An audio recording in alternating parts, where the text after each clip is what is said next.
If you want to, or if you can, make sure to go and support me on my Ko-Fi page, TikTok, and on my itch.io page. Links are all in the description below. Almost everyone on the internet has at one point or another mentioned the game Granny, or its sequels, Granny Chapter 2 and Granny 3. And I mean, it's understandable. They are the only three official Granny games created by Developer himself. But what about the fan projects? What about the games that fans made?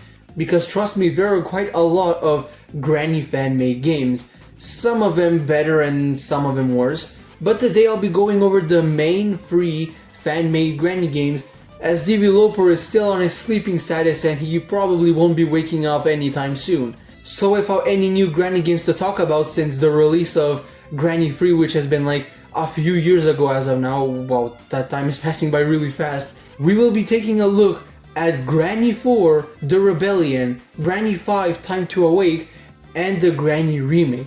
So without further ado, let's go in order, and let's go and first rate Granny 4, The Rebellion. Granny 4, The Rebellion is a very weird game. It's not great, but it's not terrible. It's right in the middle, and it is a very weird Granny fan-made game. I wouldn't say it's a bad game by any means. For starters, the level design is actually pretty good, and it feels something right out of a Developer game. And it feels like something that would literally come straight out of a Developer game. But why I say it's weird is because of the continuity changes, and also because of all the glitches and weird things happening. Okay, so first let's go over the continuity stuff. One of the biggest continuity changes that jarred me the most was Nosferatu in this game. And Nosferatu was confirmed to be dead in Granny 2 when you would open up that box or that crate with chains on it, and when Nosferatu would fall out. And he somehow makes a return in Granny 4. I mean, it's a fan game, I get it, but like, you know, at least stay consistent with what the main game stay true to. But besides that, there are many weird things about this game. Like for example, some of the animations are pretty weird. And also, some of the game mechanics are so weird as well. Like Nosferatu. Nosferatu can hear noises, but it is so weird because when you drop an item and Nosferatu and Granny go to the location where the noise was made, Nosferatu instantly goes back to his path. He doesn't even wait there or stand like Granny does. He just goes there and instantly goes back, which is super weird. And I'm not even sure if this was intentional or not, but if it was, then why would you do this? Like, at least put a 1 or 2 second cooldown where he just waits there. Don't just make it so he instantly goes there and then instantly returns. It's super weird and super jarring. Also, the fact that none of them, so Granny, Nosferatu, and Grandpa, none of them have an actual sense of what's in front of them and just randomly start pushing each other. I mean, it's quite hilarious, don't get me wrong, but it's still super weird. And then you've got Grandpa here that's acting like he's installed a hack that's giving him eyes of an eagle. Like, he can literally spot you from 500 miles away, hiding in some tiny crevice, and he will charge towards you full speed, no mercy. Like, this dude is not merciful at all.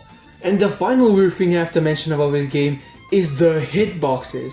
How do you even manage to make such a hitbox? Like for example, when I was playing Granny 4, Granny literally entered into the main room where I was inside of, and yeah, I know that's literally another weird thing that should be fixed. And Granny literally entered inside of the room where I was at in the starting room. I tried to go around her and juke her. I was like probably 5 steps away from her, so there was no way she could have hit me. And then she just randomly teleports next to me, or I teleport next to her presumably, and she just slaps me and kills me. How that even manages to happen, I have no idea. But it just breaks the overall game atmosphere and the whole game mechanic of trying to juke around them as a whole. Like, it is almost impossible to juke around them, which makes this game a lot more harder. But enough with the negatives and weird stuff about this game. Let's talk about some positives. For a starter, just like I said, I really like the map. I really like how the map feels something straight out of a Developer game.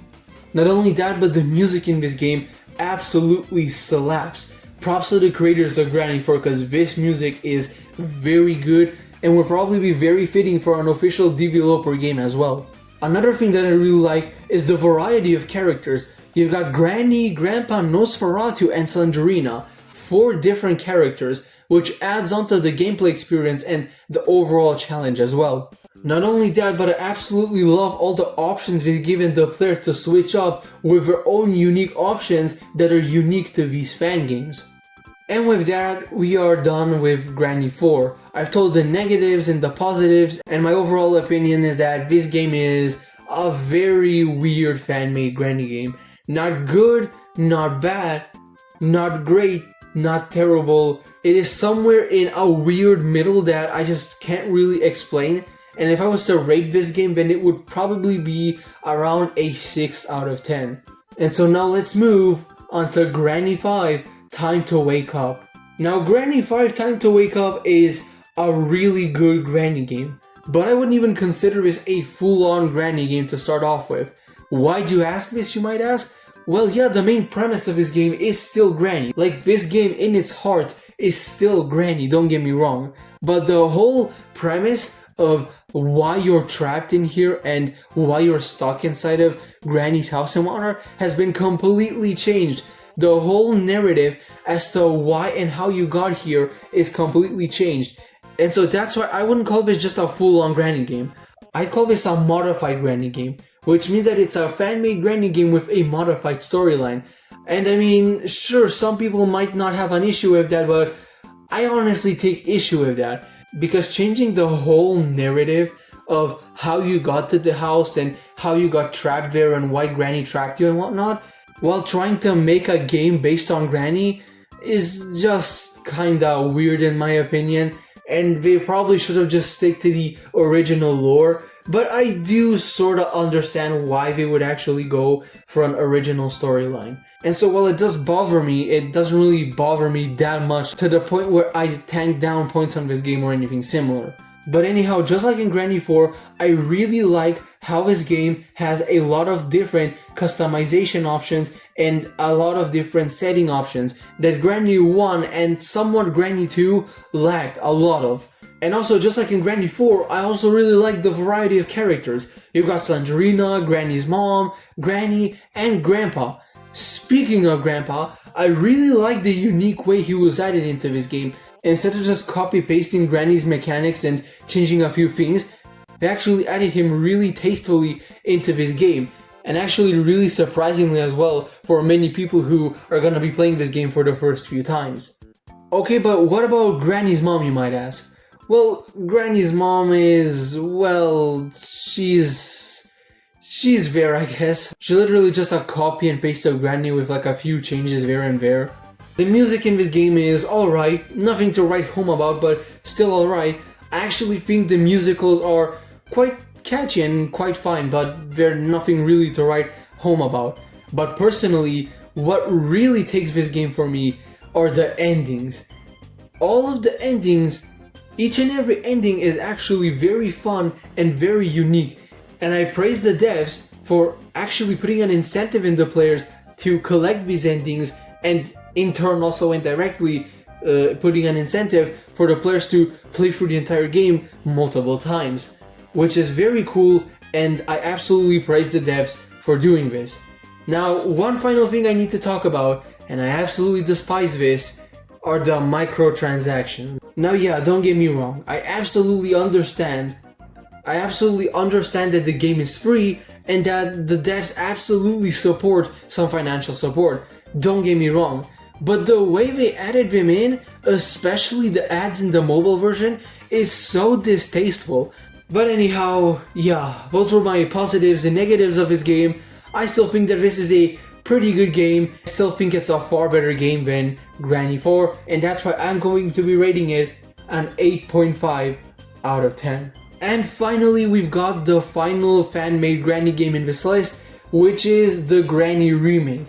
Now, the Granny remake, at least in my opinion, is a remake, alright. It's a game which I feel like strayed too far from the original Granny aesthetic. I know what they were trying to go for, I can absolutely see what they were trying to go for, but the whole Granny aesthetic is ruined. Like, if you were to show a random picture of this game to someone that has rarely or never played Granny, they would never know that this is a Granny inspired game. They just think that this is some kind of a new horror game, which completely ruins the Granny aesthetic and the whole Granny remake part of this game.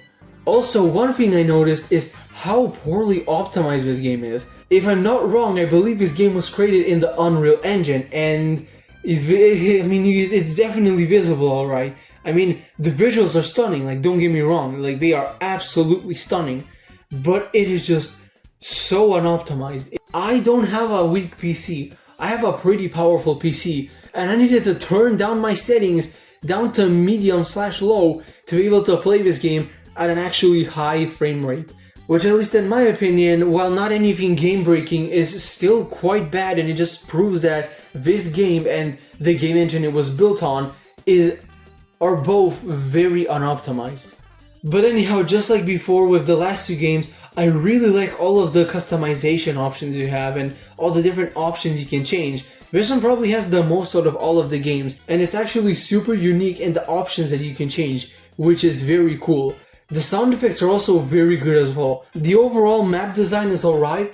I really like their creativeness with the cans that they lay all over the map that make a noise and alert Granny to you, which is a very nice, respectable, and very unique way of presenting the floor creaks in Granny in a very different way. Also, Granny herself, and generally the whole aesthetic and the whole map, looks not just stunning but insanely scary as well. Like, the whole aesthetic is really scary, and they went like all out with the scary aesthetic with this game. I also really like all the different fun and unique escape routes, like the UFO and calling the police on Granny. Yeah, I know these are some quite unique endings, I must say. But anyhow, yeah, Granny the Remake is an alright game. It's definitely not on the level of Granny 4, but I wouldn't say it's as good as Granny 5 because it just strays way too far from what originally Granny is supposed to be. And so that's why I'm going to be giving it a final rating of around 7.5 out of 10. And so that's the end of today's rankings. If you enjoyed this video, make sure to leave a like, subscribe, and maybe even comment down below. And I'll see you all in the next one.